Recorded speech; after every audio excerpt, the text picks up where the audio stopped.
Kenapa terjadinya azab kubur pada seorang? Kerana tak bersihnya air kencing. Tak jaga air kencing dia. Dan juga suka melaga-lagakan manusia, mengadu domba manusia. Ini pun sama sebab mengapa yang seorang terkena azab kubur dalam kubur dia? Kerana tak bersih air kencing. Air kencing yang dia qada hajat tadi tak betul-betul bersih pada diri dia. Yang menyebabkan air kencing tadi kena pada pakaian dia. Lalu bila kena pada pakaian dia, menyebabkan di waktu ini dianya bila terkena pada pakaian dia, dia pergi buat solat. Lalu di waktu ini tak sah solat dia tersebut kerana tak jaga kebersihan air kencing dia.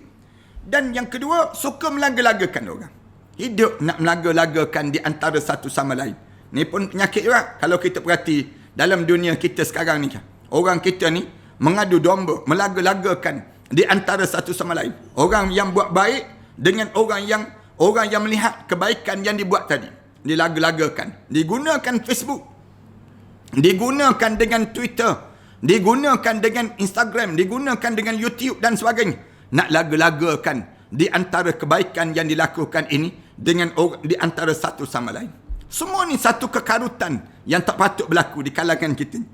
بسلاح الحق البتار سنحرر أرض الأحرار ونعيد الطهر إلى القدس من بعد الذل وذا العار من بعد الذل وذا العار سنخوض معاركنا معهم وسنمضي جموعا نردعهم ونعيد الحق المغتصب وبكل القوة ندفعهم وبكل القوة ندفعهم وسنمضي ندك معاقلهم بدبيل دام يقلقهم وسنمحو العار بأيدينا. السلام عليكم ورحمة الله تعالى وبركاته. Alhamdulillahi Rabbil Alamin. Wassalatu wassalamu ala ashrafil anbiya'i wal mursalin wa ala alihi wa sahbihi ajma'in. Subhanaka la ilma lana illa ma 'allamtana innaka antal alimul hakim. Rabbi shrah li sadri wa yassir li amri wahlul 'uqdatam min lisani yafqahu qawli. Rabbi yassir wa la tu'assir wa tammim bil khair, amma ba'd.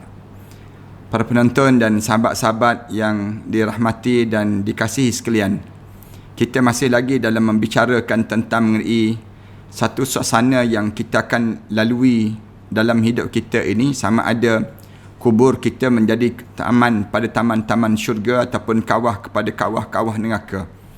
Dan kita tahu bahawa dalam hidup kita ini, bila kita menghadap depan Allah, maka di waktu mana roh kita mula dihadapkan di hadapan Allah, kemudian sama ada dia akan menjulang naik ke atas ataupun dia membenam terus ke dalam muka bumi ini. Na'udzubillah min dzalik. Kalau sekiranya menjulang naik ke atas, itu menandakan tempat kita dalam syurga Allah Subhanahu Wa Taala. Tapi kalau sekiranya roh kita ini membenam terus ke dalam muka bumi ini, maknanya itu tanda neraka yang telah tersedia untuk mereka yang dihadapkan di hadapan Allah. Pilihan kita hanya ada satu pilihan.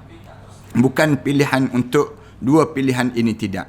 Pada diri kitanya kita dipilih sama ada naik ke dalam syurga Allah. Itu pilihan yang utama pada diri kita. Supaya kubur kita menjadi taman pada taman-taman syurga. Jangan sampai peringkat di waktu mana kita meninggal dunia, tiba-tiba kita dibenamkan ke dalam bumi ini sehingga 7 petala bumi yang disebut ini, dan kemuncaknya kita dalam keadaan kesengsaraan. Para penonton dan sahabat-sahabat sekalian, punca apa di kalangan kita ni terkena dengan sampai terbenam sebegitu? Kita dah sebut dah bagaimana untuk nak terselamat, untuk kita naik dan sampai kita di arasy Allah, kemudian roh-roh kita berterbangan dalam syurga Allah Subhanahu Wa Taala. Puncanya amalan kita di dunia ini. Demikian juga bila kita masuk dalam kubur. Kenapa yang terkena azab kubur? Ramai di kalangan kita terkena azab kubur. Jawabnya kerana kita tak jaga amalan di atas dunia ni. Amalan apa yang sampai peringkat orang kita ni tak jaga, sehingga kan kuburnya menjadi gaung ataupun kawah kepada kawah-kawah neraka itu. Kenapa jadi demikian?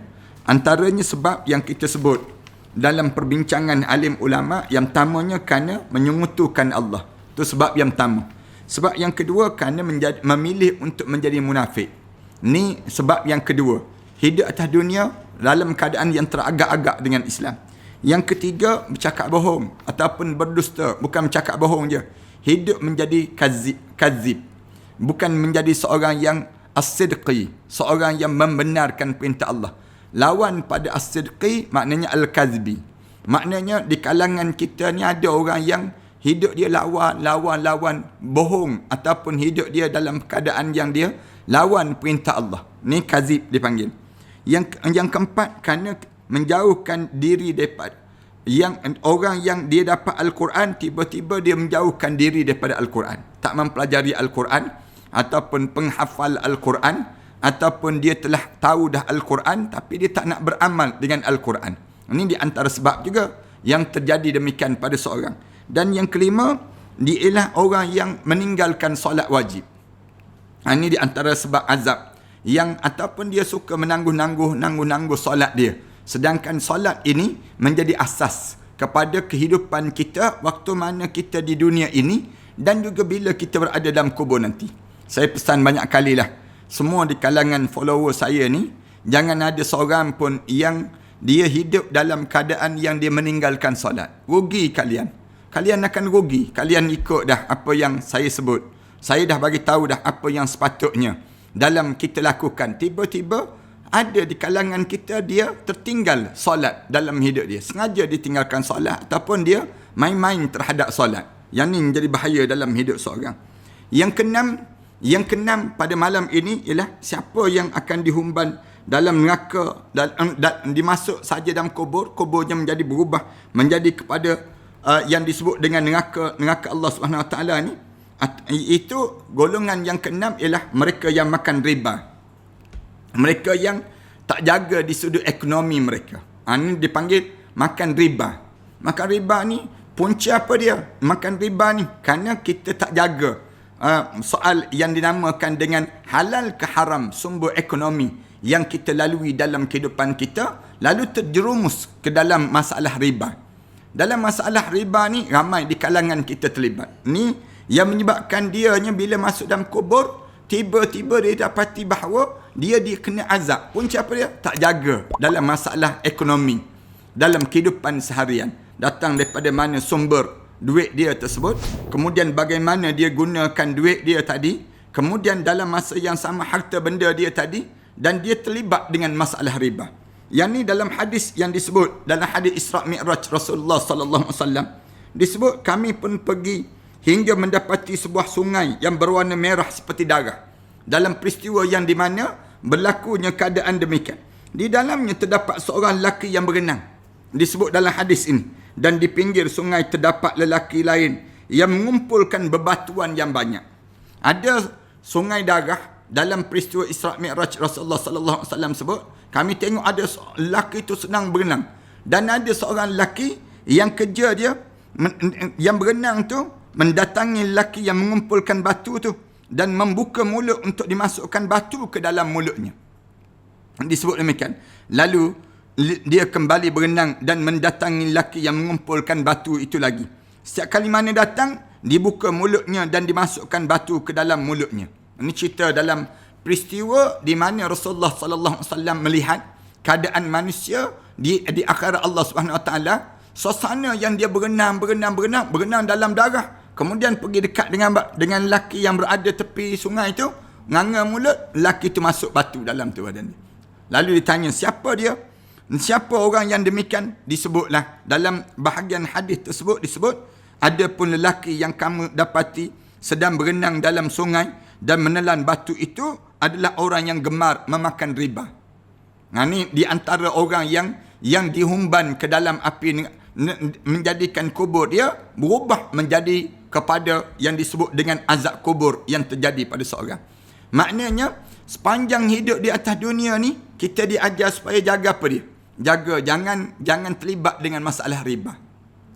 Riba pada diri kita. Ni dalam hadis Rasulullah sallallahu alaihi wasallam pun sebut, umat aku pada akhir zaman nanti lambat laun mereka akan terkena dengan tempias-tempias riba. Dalam hidup kita ni terlibat dengan riba ni ramai sangat. Dalam masalah kad kredit, dalam masalah pinjaman loan dan sebagainya. Kemudian dalam masalah simpanan harta, masalah kitanya terlibat dengan perkara yang riba. Ini perbincangan panjang dalam bab ini. Siapa yang nak selamat dalam kubur nanti, kubur dia menjadi taman-taman syurga, tolong jaga diri dia. Jangan sampai peringkat pada diri dia terlibat sama dengan yang namakan dengan riba dalam kehidupan mereka tersebut. Yang ni diajar supaya kita jaga pada kita jangan terlibat dengan riba. Kemudian yang ketujuh, kenapa yang orang kena juga masuk dalam kubur tiba-tiba kena yang disebut dengan azab kubur.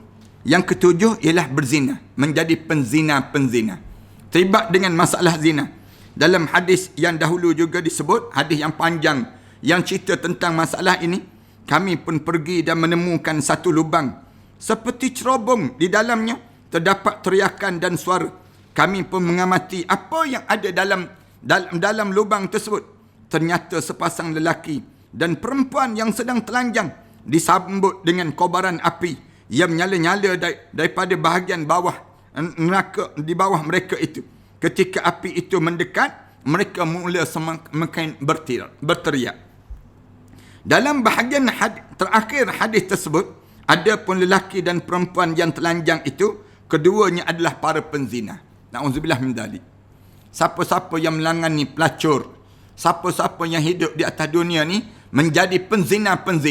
Kalau dia tak taubat, mati dia dalam keadaan dia bawa dosa tersebut, kubur dia menjadi tempat seksaan yang mengazabkan padanya. Jaga dalam hidup kita ni, di antara perkara yang Islam suruh jaga ialah keturunan. Sebab tu Islam suruh kita berumah tangga. Dengan tujuan nak suruh apa dia? Jangan kita terlibat dengan zina.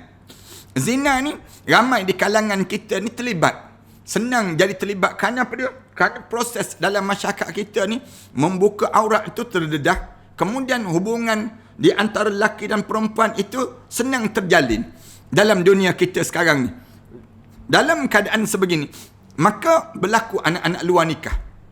Ramai di kalangan kita ni berlaku anak-anak luar nikah. Kerana apa dia? Puncanya yang disebutkan dengan zina yang di kalangan masyarakat, yang terjadi di kalangan masyarakat kita pada hari ini. Allahu Akbar. Sebab tu anak-anak luar nikah tempat kita ni, kalau kita tanya pejabat pendaftaran negara kan, berapa ramai anak luar nikah yang ada, anak tak sah taraf dipanggil demikian? Hampir 200,000 lebih. 200,000 lebih. Tu yang berzina, yang lekat. Yang lekat. Nak sebutnya yang tak lekat. Yang berzina tiba-tiba tak dapat zuriat. Tak lekat misal contohnya.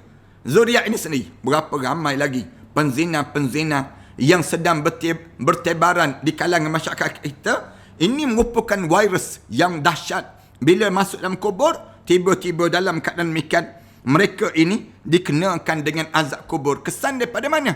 Kesan yang disebut kesan daripada yang berlaku dalam kehidupan mereka, tak jaga batasan dan tak jaga syariat dalam kehidupan seorang ini. Ibn Hajar berkata dalam kitab Fathul Bari, konteks telanjang bagi mereka itu dikarenakan kerana ditampakkan tindakan tubuh badan mereka tadi.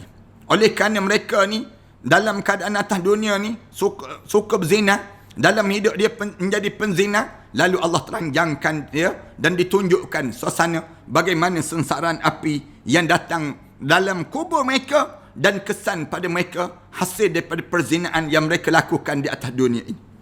Kerana merupakan kebiasaan mereka untuk menutupi diri dalam kesunyian sehingga ia dihukumkan dengan dibukakan rahsia mereka. Biasanya mereka menyorok kan. Zina ni orang menyorok. Tapi bila Allah Subhanahu Wa Taala nak azab pada mereka tersebut, bagaimana cara? Allah buka aurat mereka tersebut, lalu ditunjukkan suasana yang berlaku pada mereka. Ada pun hikmah dalam diberikan seksa daripada bahagian bawah mereka, kerana kejahatan mereka bersumber daripada anggota tubuh bahagian bawah tersebut. Itu yang menyebabkan jadi demikian. Yang ke-8 dan yang ke-9. Kenapa terjadinya azab kubur pada seorang? Kerana tak bersihnya air kencing. Tak jaga air kencing dia.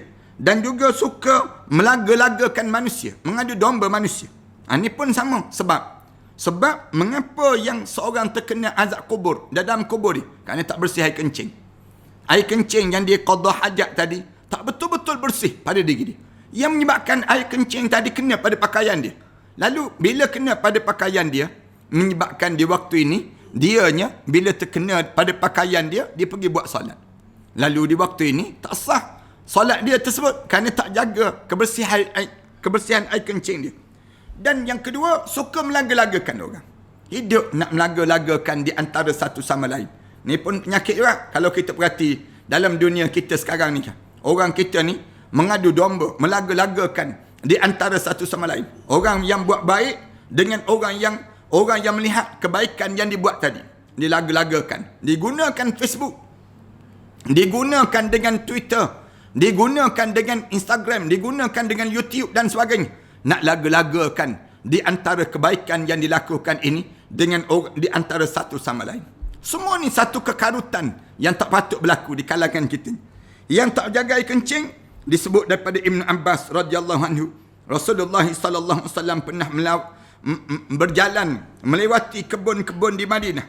Lalu Rasulullah mendengar suara orang yang sedang diseksa dalam kubur. Yang berlaku ni Ibn Abbas sebut, Rasulullah berjalan, Rasulullah dengar suara yang sedang diseksa dalam kubur. Rasulullah sallallahu alaihi wasallam sebut keduanya sedang diseksa. Rasulullah sallallahu alaihi wasallam sebut demikian. Dua-dua orang dalam kubur ni sedang diseksa dan tidak keduanya diseksa kecuali telah melakukan dosa besar. Bukan dosa besar sangat pun yang kena ni, tapi dia kena seksa. Kemudian Rasulullah melanjutkan, padahal dosa itu sungguhlah besar. Salah satu dikarenakan ia tidak bersuci daripada kencingnya, sedangkan yang lain dikarenakan suka mengadu domba. Rasulullah sallallahu alaihi wasallam sebut demikian. Saya nak sebut ni, dalam hidup kita jaga kebersihan. Tu cara demikian. Yang kedua, jaga hati kita jangan suka nak laga-lagakan orang. Ni penyakit juga di kalangan kita. Ada setengah di kalangan kita, dia dengar daripada ustaz ni bercakap, dia pergi berjumpa dengan seorang lagi ustaz. Dia sebut ada ustaz yang kedua. Dia kata, ustaz ni cakap macam ni. Ustaz pula nak cakap macam mana? Dia sebut. Lalu ustaz ni pun sebut, saya nak kata begini. Bila dia sebut nak kata begini, lalu ada nampak kontradik di antara ustaz yang pertama dengan ustaz yang kedua. Dia kata, tak sama pun. Ustaz ni memang dia belajar begitu ya, ustaz. Dia ni memang jahil ke? Mula dilaga-lagakan di antara ustaz dengan ustaz. Pun ada juga di kalangan kita. Sama juga dalam masyarakat kita. Ada orang yang berbuat kebaikan. Dia menolong orang dan orang susah dan sebagainya. Bila dia tolong orang susah, lalu orang yang tak dapat tolong ni, dia kata tengok orang lain yang datang sekejap je, dia datang boleh selesai masalah. Orang lain yang lama dah duduk kawasan tu, tak selesai masalah, kenapa? Tengok cara bagaimana mereka nak laga-lagakan di antara orang-orang yang melakukan kebaikan. Padahal dua-dua ni ada kebaikan. Yang dah lama dah nak tolong ni, tiba-tiba tak tolong orang yang demikian. Tak tolong dalam kes demikian. Maka datang orang lain tolong, maka di waktu ini sepatutnya selesai masalah. Dan tak ada dah masalah. Lalu berlapang dada di antara satu sama lain. Tapi tak, perangai manusia ni suka nak laga-lagakan. Dia kata tengok orang tu, dah lama dah duduk bersama dengan dia 20 tahun, 30 tahun dah. Tapi tak tolong-tolong, dia sebut demikian. Orang ni datang sekejap je. Dalam masa 2 jam je boleh selesai masalah. Ni pengadu domba dia panggil. Pengadu domba ni. Sok-sok khabar di kalangan kita. Di antara tempat yang dijadikan rujukan untuk melaga-lagakan orang ni dengan orang ni. Orang ni dengan orang ni. Lalu pengadu domba ini bersedialah dia untuk dihumban dalam kubur nanti. Dia akan diseksa dengan azab kubur yang amat sangat yang akan berlaku pada mereka sebut. Rasulullah sebut dua-dua itu bukan kerana terseksa, dia sebut, dan tidaklah kedua jadi seksa kecuali dosa besar yang dilakukan. Apa dia? Tak jaga air kencing, sedangkan yang lain dikarenakan suka mengadu domba, melaga-lagakan. Lalu beliau mengambil dahan kurma yang basah. Rasulullah sallallahu alaihi wasallam ambil dahan kurma yang basah, kemudian Rasulullah pecah jadikan 2 bahagian dan Rasulullah letak pecahan dahan kurma tu di atas kubur, dua-dua kubur itu. Para sahabat tanya Rasulullah, wahai Rasulullah, mengapa kamu lakukan demikian? Rasulullah ambil pelepah kurma, Rasulullah belah 2. Rasulullah sallallahu alaihi wasallam sebut, Rasulullah letak pacak di atas kubur ini. Lalu sahabat tanya, kenapa kamu buat demikian ya Rasulullah? Lalu Rasulullah sallallahu alaihi wasallam menjawab, agar dahan itu dapat meringankan siksa keduanya selama dahan itu belum kering, kata Rasulullah. Dahan tu bila kita letak saja begitu, nescaya bila kita letak dalam keadaan sedemikian rupa ini, menyebabkan dia akan dapat membantu, mudah-mudahan dengan doa-doa daripada dahan-dahan yang basah ini, membaca doa ke dalam orang dalam kubur ni sampailah dahan ni kering, maka berakhirlah untuk pada diri dia ni sendiri. Itulah timbul asalnya kita ni bila pergi ke kubur, tengok atas kubur tu kosong, ambil yang disebut dengan ranting-ranting, ambil dengan pelepah-pelepah dan dahan-dahan kayu yang boleh hidup, kita pacak tersebut. Selagi mana pokok itu hidup di atas kebun, di atas kubur itu, maka pokok ini akan baca doa pada mereka yang berada di dalam tersebut. Sebab tu jangan buat binaan di atas kubur. Jangan buat binaan. Nanti terseksa orang dalam kubur nanti. Ini orang yang buat binaan. Saya nak tegur demikian. Jangan buat binaan. Ni siap dengan kristal lagi. Letak binaan. Letak lagi dengan apa dia? Dengan yang namakan dengan batu nisan kristal di atas kubur ni sendiri. Ni dah mula mengarut. Jangan buat demikian. Kubur ni pada diri kitanya, kita diajar supaya apa dia? Sekadar untuk nak tahan tanah sekadar itu, kemudian letak dengan yang disebut dengan apa dia, batu nisan di hujung kaki, cukup. Itu saja. Kerana tanah tu bukan tanah dia. Tanah tu milik tanah orang ramai. Oleh kerana milik tanah orang ramai, maka satu ketika nanti bila orang dah tak ada dah, waktu mana orang dah tak ingat daripada dia, kemudian ditanam orang lain pula di atas kubur yang telah ditanam mayat sebelum daripada ini. Banyak sebablah. Rasulullah sebut, selama mana dahan itu belum kering, selama itulah akan dibaca doa. Pokok ni dahan yang akan baca doa, yang dipahami oleh para alim ulama. Bila masuk saja dalam kubur tersebut, dalam keadaan yang sedemikian rupa, dianya dalam keadaan sebegitu, menyebabkan bacaan doa itu berterusan dan sampai pada orang dalam kubur. Daripada Ibn Abbas radhiyallahu anhu, daripada Nabi sallallahu alaihi wasallam, sesungguhnya kebanyakan siksa kubur itu dikarenakan kencing, dan juga maka bersucilah daripadanya. Kebanyakan siksa kubur ni berlaku kenapa? Tak bersih air kencing, tak jaga air kencing. Antara sebabnya perbincangan alim ulama, mengapa jadi kena air kencing ni? Salah satunya ialah kita kencing dalam keadaan tak jaga kebersihan. Tak jaga kebersihan, tak istibra'. Kemudian kita kencing sambil berdiri. Di antara benda yang merosakkan pada amalan-amalan dalam kehidupan kita. Rasulullah sallallahu alaihi wasallam bersabda, bersucilah daripada kencing, kerana kebanyakan siksa kubur itu disebabkan daripadanya. Rasulullah sallallahu alaihi wasallam sebut demikian. Dalam hadis-hadis yang lain yang cerita tentang mengenai suasana dalam kubur, kesan daripada keadaan orang-orang yang tak jaga perintah Allah Subhanahu Wa Taala. Kemudian yang ke-10. Sebab yang ke-10, kerana bercakap tentang keburukan orang lain. Ghibah. Bila seorang yang suka bercakap tentang keburukan orang dalam hidup ini, hidup di atas dunia ni, cakap, suka mengumpat. Bahasa yang mudah. Cerita tentang keburukan orang. Cerita orang ni buruk manjang. Manakala dia tu dalam keadaan yang soleh konon-konon. Dia ni baik konon-konon. Orang lain buruk yang manjang.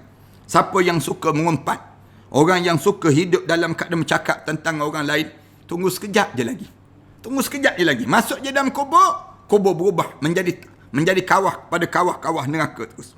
Dalam hadis yang sebelum daripada ini, Rasulullah sallallahu alaihi wasallam menyebut bahawa salah satu sebab sesaan kerana tidak suci daripada kencing, dan yang lain disebabkan suka mengadu domba. Rasulullah sebut demikian. Namun ada pula sebahagian riwayat mengatakan mengenai hadis ini pula yang menyebut bahawa Rasulullah sebut ada pun yang lainnya diseksa kerana ghibah. Rasulullah sebut demikian. Suka mengumpat. Bila suka mengumpat, pengumpat, kabar gembira pada kalian. Kalian akan berada dalam keadaan keseksaan. Bila kalian berada dalam kubur sekejap je, suka bercakap tentang orang, suka bercakap tentang keburukan orang.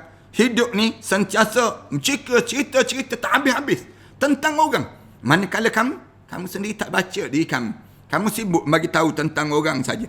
Maka masuk dalam kubur, confirm azab kubur yang akan terjadi pada mereka semua. Daripada Maimunah, budak Nabi sallallahu alaihi wasallam, bahawa Rasulullah sallallahu alaihi wasallam berkata kepada dia, wahai Maimunah, termasuk siksa kubur yang paling dahsyat adalah mengumpat dan tidak bersuci daripada air kencing. Rasulullah sebut demikian.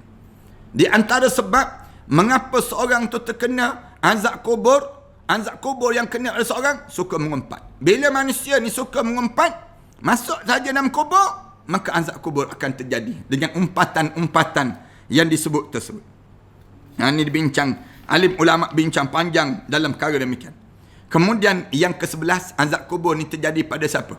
Pada penyombong-penyombong yang menyombongkan diri. Menunjukkan diri dia ni sombong. Dia rasa besar diri. Masuk dalam kubur, kecil terus. Itu cara. Para penyombong, jangan sombong. Orang ni sombong dengan apa? Sombong dengan harta, sombong dengan pangkat, sombong dengan keturunan, sombong dalam hidup para penyombong. Bila dia rasa sombong, dia rasa besar diri, masuk dalam kubur, kecil terus. Kecil terus pada diri dia. Sombong. Rasulullah pernah bersabda, ketika seorang lelaki menyeret kainnya, maka ia akan dipukul pada bumi. Pada bumi dengan pukulan yang sangat kuat. Dan dia berteriak. Hingga sampai bila? Berteriak-teriak ni hingga berlakunya hari kiamat. Rasulullah kata, mana-mana orang yang menyeret pakaian. Ulama-ulama bincang, yang menyeret pakaian ni maksudnya macam mana? Yang orang yang merasakan diri dia hebat. Kan orang-orang yang kaya, bila dia beli pakaian-pakaian yang dia orang Arab ni, kalau sekiranya dia semakin kaya, dia semakin seret pakaian dia. Itu cara dia pakai jubah yang meleret. Ini ditunjuk sombong dia. Semakin harta banyak, semakin tinggi pangkat dia, dia beza terus. Jubah-jubah dia pun berbeza. Maka orang ni, bila begitu Rasulullah sallallahu alaihi wasallam sebut, dalam muka bumi tu dihempak dia tersebut dengan dalam kubur tersebut, sehingga dia berteriak ni kena pukulan tersebut sampai bila? Sampai hari berlakunya kiamat. Na'udzubillah min dzalik. Jangan sombong, arahan sekian. Belajarlah untuk jadi tawaduk. Dalam hidup ni kita ni tak untung langsung jadi sombong. Untung apa jadi sombong, penyombong? Bahkan dalam hidup kita nak bangga apa? Semua benda yang yang ada pada kita tu Allah bagi. Allah yang bagi pada kita. Harta yang banyak, Allah yang bagi. Ilmu yang cerdik, Allah yang bagi. Orang bagi. Bila orang bagi, kita nak sombong apa dengan pemberian yang diberi tersebut? Kita ni kalau ada orang bagi barang pada kita, kita nak sombong dengan barang orang yang orang bagi pada kita. Tak logik langsung ada di kita. Dalam hidup kita ni apa dia? Bila diberi, lalu kita rasa kita ni semakin kerdil. Kita ni hamba kan? Allah bagi pada kita anak-anak yang cerdik. Allah bagi pada kita pasangan hidup yang membahagiakan. Allah kurniakan pada kita ni dalam hidup kita keluarga yang tenang, keluarga yang bahagia. Kamu nak menyombong apa? Kamu rasa besar rumah kamu ni, kamu nak tunjuk pada orang. Beda apa kamu dapat benda yang memberikan? Kamu ada makanan mewah, pakaian yang hebat. Kamu nak tunjuk pada orang. Kamu tunjuk sombong. Kamu rasa kamu hebat ke dalam kubur nanti? Tak payah. Tak perlu dalam hidup kamu. Bahkan kamu kena, bila Allah bagi pada kamu nikmat-nikmat ini, tunjukkan rasa syukur pada Allah. Bukan tunjuk sombong. Bukan nak tunjuk dalam Facebook, nak tunjuk dalam YouTube, nak tunjuk akulah orang hebat, akulah begini, akulah begini. Jangan. Tengok bagaimana Allah jadikan pada Amerika tu misal contoh. Sombong sangat. Allah jadikan COVID-19 tu mati dekat dengan 86,000 dah. Manusia 84,000 manusia demikian. Sombong lah tu. Hidup rasa sombong. Negara China yang rasa sombong, dia tunjuk kesombongan dia tersebut. Tengok Allah kenakan pada mereka tersebut. Belajar menjadi tawaduk. Bila kita belajar jadi tawaduk ataupun kita bersyukur, la in syakartum la azidannakum wa la in kafartum inna azabi lasyadid.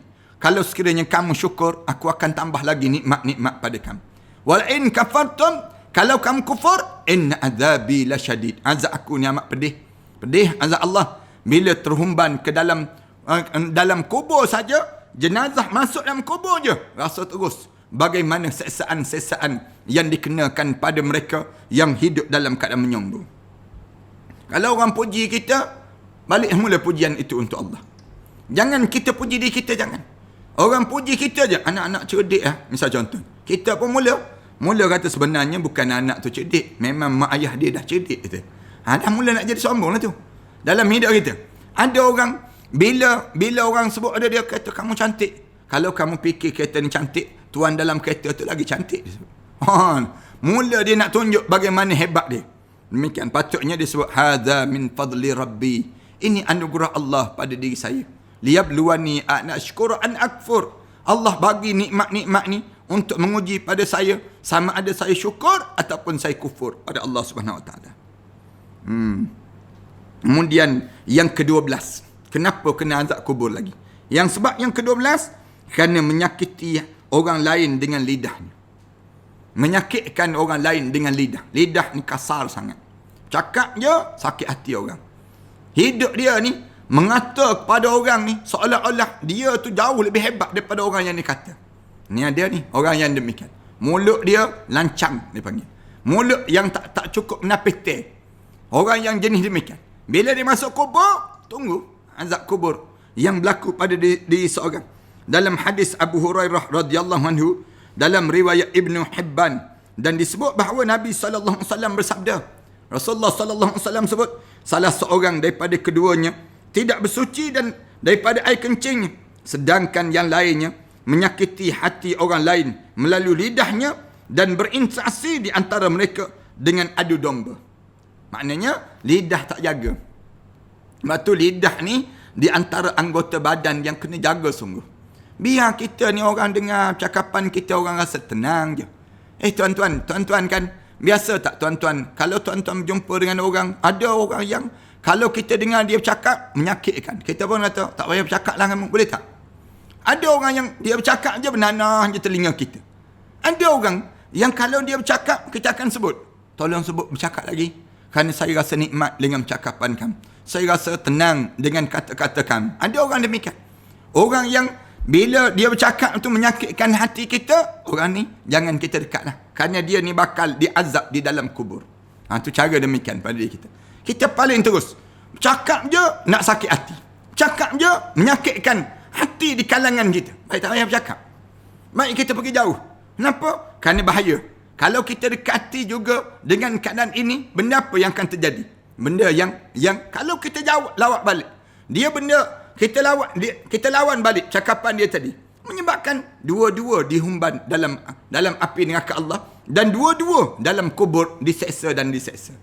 Itu Rasulullah pesan, kalau ada orang bercakap menyakitkan hati kita, yang dengar je kita dengar tersebut, yang menyebabkan kita rasa tak selesa, baik kita diam dengan kita paling terus. Jangan kita bercakap. Nanti dua-dua dalam kubur nanti masuk dalam keadaan diazab oleh Allah Subhanahu Wa Taala.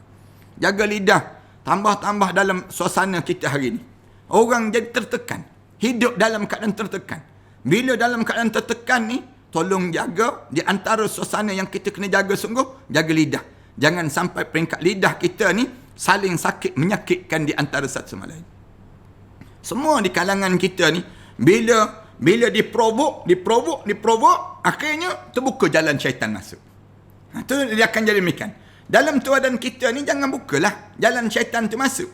Bila kita cakap menyakitkan hati di kalangan kita ni sendiri, masuknya syaitan, benda apa yang kita akan dapat dalam hidup kita? Dalam kubur nanti. Dalam kubur nanti, diazab kerana mulut yang tak pandai nak jaga di kalangan kita. Menyakitkan orang lain melalui lidahnya dapat sama ada berupa mencaci, melaknat, berbohong, mengejek, meremeh, melempar tuduhan palsu, berkata keji, ghibah dan sebagainya. Semua tu terlibat dengan anggota lidah yang menyebabkan sakitnya hati di kalangan kita dan merosakkan di antara satu sama lain. Kemudian yang ke-13, sebab apa kena lagi yang disebut dengan yang ke-13 ni, insya-Allah kita sambung pada malam-malam yang akan datang pula lah. Mudah-mudahan pada malam ini cukuplah kita berbicara dalam lebih kurang setengah jam 45 minit ini. Mudah-mudahan kita akan sambung dan kita akan cerita tentang mengenai bagaimana saat-saat berada dalam kubur, suasana dalam kubur, dan kita baru cerita tentang mengenai sebab terjadinya seksa kubur ini sendiri. Sekarang tempoh PKP, kita nak pergi masjid pun kita ada ruangan terhad, pergi masjid pun terhad dan sebagainya. Lalu kita buat live ini dengan tujuan untuk mendidik, nak mengajar di kalangan kita macam mana nak bangun tahajud, macam mana nak buat lakukan amalan-amalan tersebut pada diri kita. Lebih-lebih lagi lah ada di kalangan sahabat-sahabat kita yang dia impak di Matan Center ni, dia impak untuk sekolah Mak Hafiz kami ni. Lalu kami tengok sumbangan-sumbangan yang diimpak tu sesuai untuk kami baca doa pada mereka ini sendiri. Yang oleh demikian, saya minta sebagai staf saya supaya senaraikan nama-nama orang yang telah mengimpakkan dengan jumlah-jumlah tertentu tadi, Jadi kita nak baca doa khusus untuk mereka ni supaya Allah jadikan pada mereka ni kelebihan yang tersendiri yang Allah jadikan pada mereka tersebut. Dan ini satu cara untuk kita nak memberi sokongan dan dokongan pada orang yang telah memberi sokongan pada kita, kita balas balik dengan doa-doa kebaikan pada mereka tersebut. Dia tidak menjadi satu kewajipan, tidak. Tapi dia merupakan satu amalan yang kita gerakkan bersama di kalangan kita, insya-Allah. Mudah-mudahan Allah jadikan kebaikan berterusan pada kita. A'udzubillahi minasyaitanirrajim. Bismillahirrahmanirrahim. Alhamdulillahirabbil alamin. Wassalatu wassalamu ala asyrafil anbiya'i wal mursalin wa ala alihi wa sahbihi ajma'in. Allahumma shrah lana sudurana wa hassin akhlaqana wa yassir lana umurana. Allahumma inna nas'aluka lisanan ratban bi dhikrik wa qalban maf'uman bi syukrik wa badanan hayyinan layyinan bi ta'atik. Rabbana atina fid dunya hasanah wa fil akhirati hasanah wa qina adzaban nar. Sallallahu ala Muhammad wa ala alihi wa sahbihi wa sallam. Walhamdulillahi rabbil alamin. Assalamualaikum warahmatullahi taala wabarakatuh. Alhamdulillah wassalatu wassalamu ala Rasulillah wa ala alihi wa man walah wa ba'd. Sahabat-sahabat sekalian, bangunan yang saya berada ini merupakan bangunan yang kita bercadang untuk mewakafkan, dan kita beli dan kita wakafkan. Sejumlah lebih kurang 5 juta kita perlukan 3 blok terhadap kawasan ini. 3 blok ini kita telah bersedia untuk membayarnya setelah mana 3 bulan yang akan datang nanti. Saya mencari seramai lebih kurang 1,000 orang para pewakaf yang berjumlah sebanyak 5,000 setiap seorang. Hubungi talian ini dan setiap nama itu kita akan letakkan di bawah nama-nama Allah. Kemudian kita akan tampalkan di dinding terhadap bangunan ini, dijadikan untuk kemudahan bagi siapa yang berniat untuk mewakafkan bangunan ini. Tuan-tuan jangan risau. Selama mana ada bangunan ini, selama itulah pahala kita akan berpanjangan dan berpanjangan. Ambillah kesempatan di saat mana kita mempunyai peluang yang Allah bagi pada diri kita ini untuk sama-sama kita menyuburkan dan mewangikan kubur-kubur arwah-arwah ayah kita, arwah ibu kita, arwah-arwah yang telah meninggal dunia. Dan tak lupa kita pun bakal arwah yang kita akan mewakafkan bangunan ini, pahala-pahala akan berpanjangan dan berterusan. Setakat ini kami telah bersedia untuk membeli daripada pemilik yang bukan Islam kepada menjadi milik orang Islam pula. Mari bersama dengan kami, mudah-mudahan Allah jadikan kebaikan kepada dalam wakaf-wakaf di kalangan kita, kepada para pewakaf yang telah mewakafkan ini. Wallahu a'lam.